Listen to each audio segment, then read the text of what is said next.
4월 9일 주님 부활 대축일 남미사. 요한이 전한 거룩한 복음입니다. 주간 첫날 이른 아침, 아직도 어두울 때에 마리아 막달레나가 무덤에 가서 보니 무덤을 막았던 돌이 치워져 있었다. 그래서 그 여자는 시몬 베드로와 예수님께서 사랑하신 다른 제자에게 달려가서 말하였다. 누가 주님을 무덤에서 꺼내갔습니다. 어디에 모셨는지 모르겠습니다. 베드로와 다른 제자는 밖으로 나와 무덤으로 갔다. 두 사람이 함께 달렸는데 다른 제자가 베드로보다 빨리 달려 무덤에 먼저 다다랐다. 그는 몸을 굽혀 아마포가 놓여 있는 것을 보기는 하였지만 안으로 들어가지는 않았다. 시몬 베드로가 뒤따라와서 무덤으로 들어가 아마포가 놓여 있는 것을 보았다. 예수님의 얼굴을 쌌던 수건은 아마포와 함께 놓여 있지 않고 따로 한 곳에 개켜져 있었다. 그제야 무덤에 먼저 다다른 다른 제자도 들어갔다. 그리고 보고 믿었다. 사실 그들은 예수님께서 죽은 이들 가운데에서 다시 살아나셔야 한다는 성경 말씀을 아직 깨닫지 못하고 있었던 것이다. 사랑하는 형제 자매 여러분, 예수님과 우리의 부활을 축하드립니다. 예수님의 부활이 신앙의 중심이지만 부활 신앙을 갖기가 쉽지는 않습니다. 오늘 복음에 따르면 제자들도 처음에는 예수님의 부활을 믿고 받아들이지 못했습니다. 예수님의 죽음을 애통해하던 여인들이 무덤을 찾았더니 무덤이 비어 있었습니다. 막달라 마리아는 사도들에게 이 황당한 사실을 알리고 베드로와 다른 제자도 무덤이 빈 사실에 놀랍니다. 제자들은 모두 예수님의 빈 무덤을 보았지만 당황했을 뿐 부활을 믿지는 않았습니다. 부활하신 주님을 만나기 전에 제자들은 먼저 예수님의 육신이 없어진 명백한 사실, 곧 빈 무덤을 체험했습니다. 예수님의 무덤이 비어 있다는 사실은 부활의 증거가 아니라 부활하신 주님께 대한 믿음을 요청합니다. 그 믿음은 사랑에서 싹틉니다. 처음에 빈 무덤에 놀란 제자들은 살아생전 예수님이 베푼 사랑과 우정을 회상하며 그분의 말씀을 되새기자 점차 빈 무덤 앞의 황당함은 부활에 대한 믿음으로 변화됩니다. 부활 신앙은 점진적으로 자라납니다. 오늘 복음에서 빈 무덤과 관련하여 보다라는 동사가 3번 나오는데 우리말로는 모두 동일하게 번역되지만 본문에서는 3 단어가 각기 다릅니다. 첫째로 20장 5절에 아마포가 놓여 있는 것을 보기는 하였으나 라는 9절에서 사용한 동사는 얼핏 보고 뜻을 이해한다 라는 의미입니다.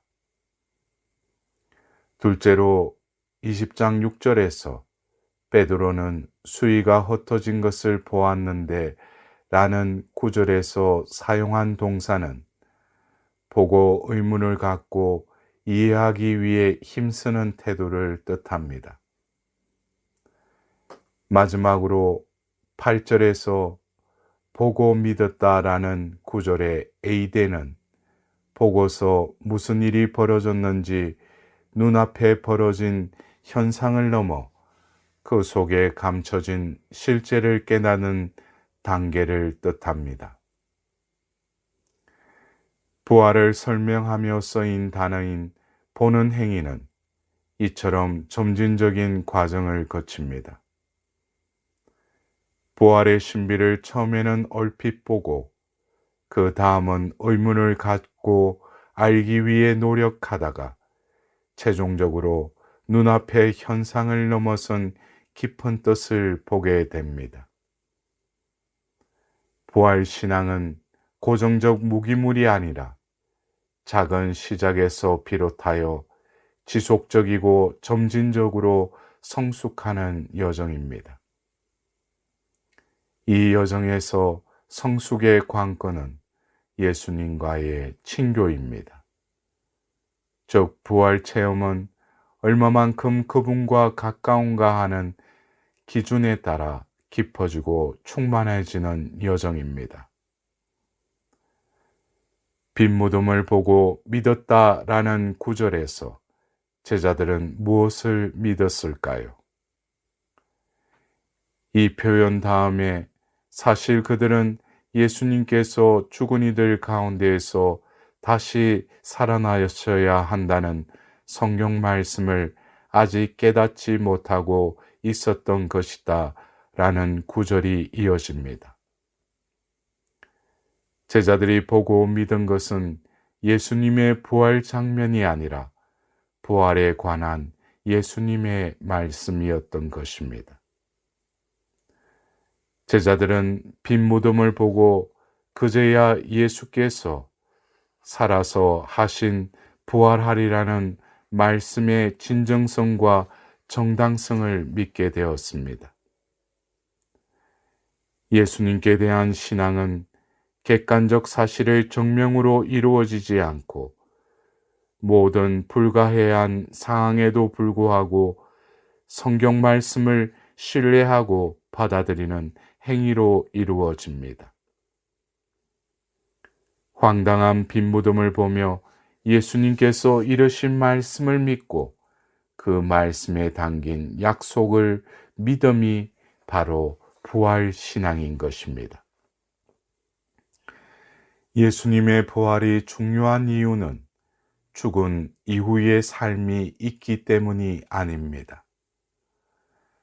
하느님께서 예수님을 통해서 말씀하신 약속을 지키시기 때문입니다.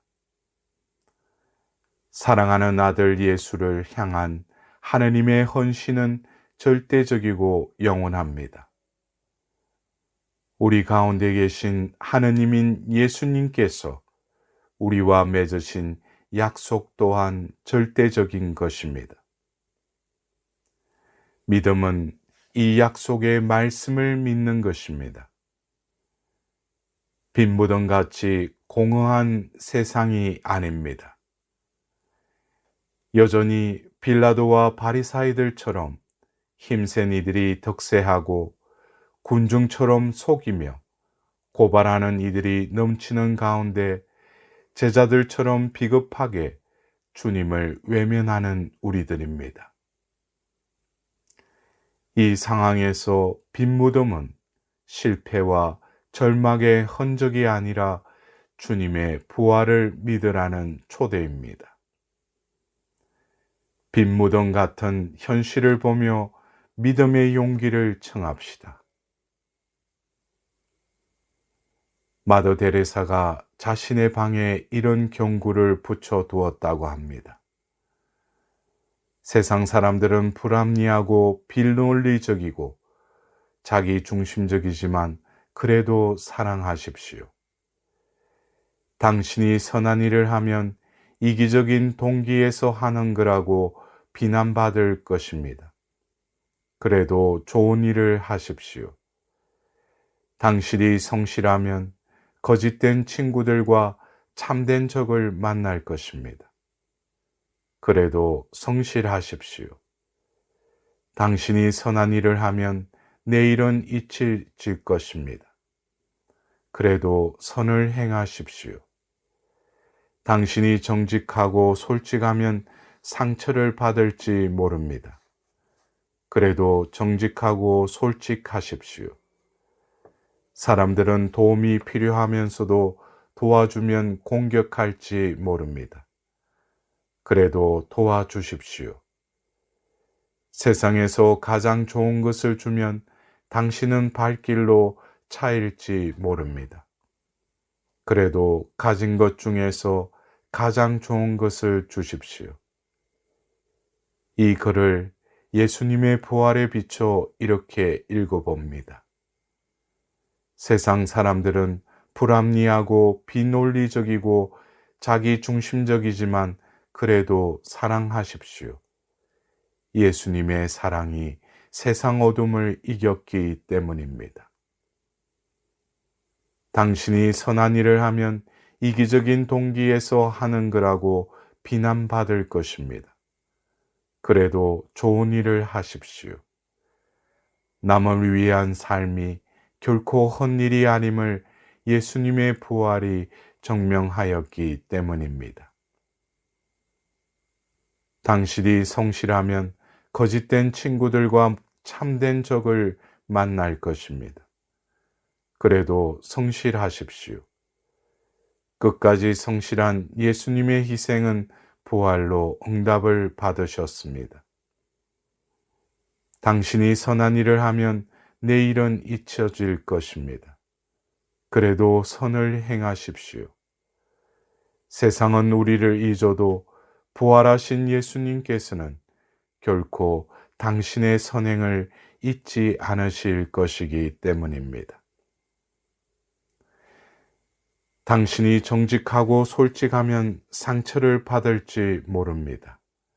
그래도 정직하고 솔직하십시오. 그토록 정직하셔서 죽음을 당하신 예수님께서 부활하셨기 때문입니다. 사람들은 도움이 필요하면서도 도와주면 공격할지 모릅니다. 그래도 도와주십시오. 모든 것을 바쳐 인간을 도우신 주님께서 부활하셨습니다.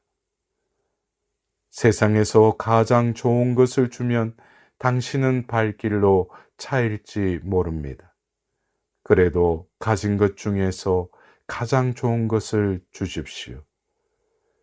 목숨을 내어주신 예수님께서는 끝내 부활하셨기 때문입니다. 사랑하는 형제 자매 여러분, 이 부활하신 주님과 함께 부활의 기쁜 소식을 전하고 살아가는 복된 한 주간이 되시길 기원드립니다.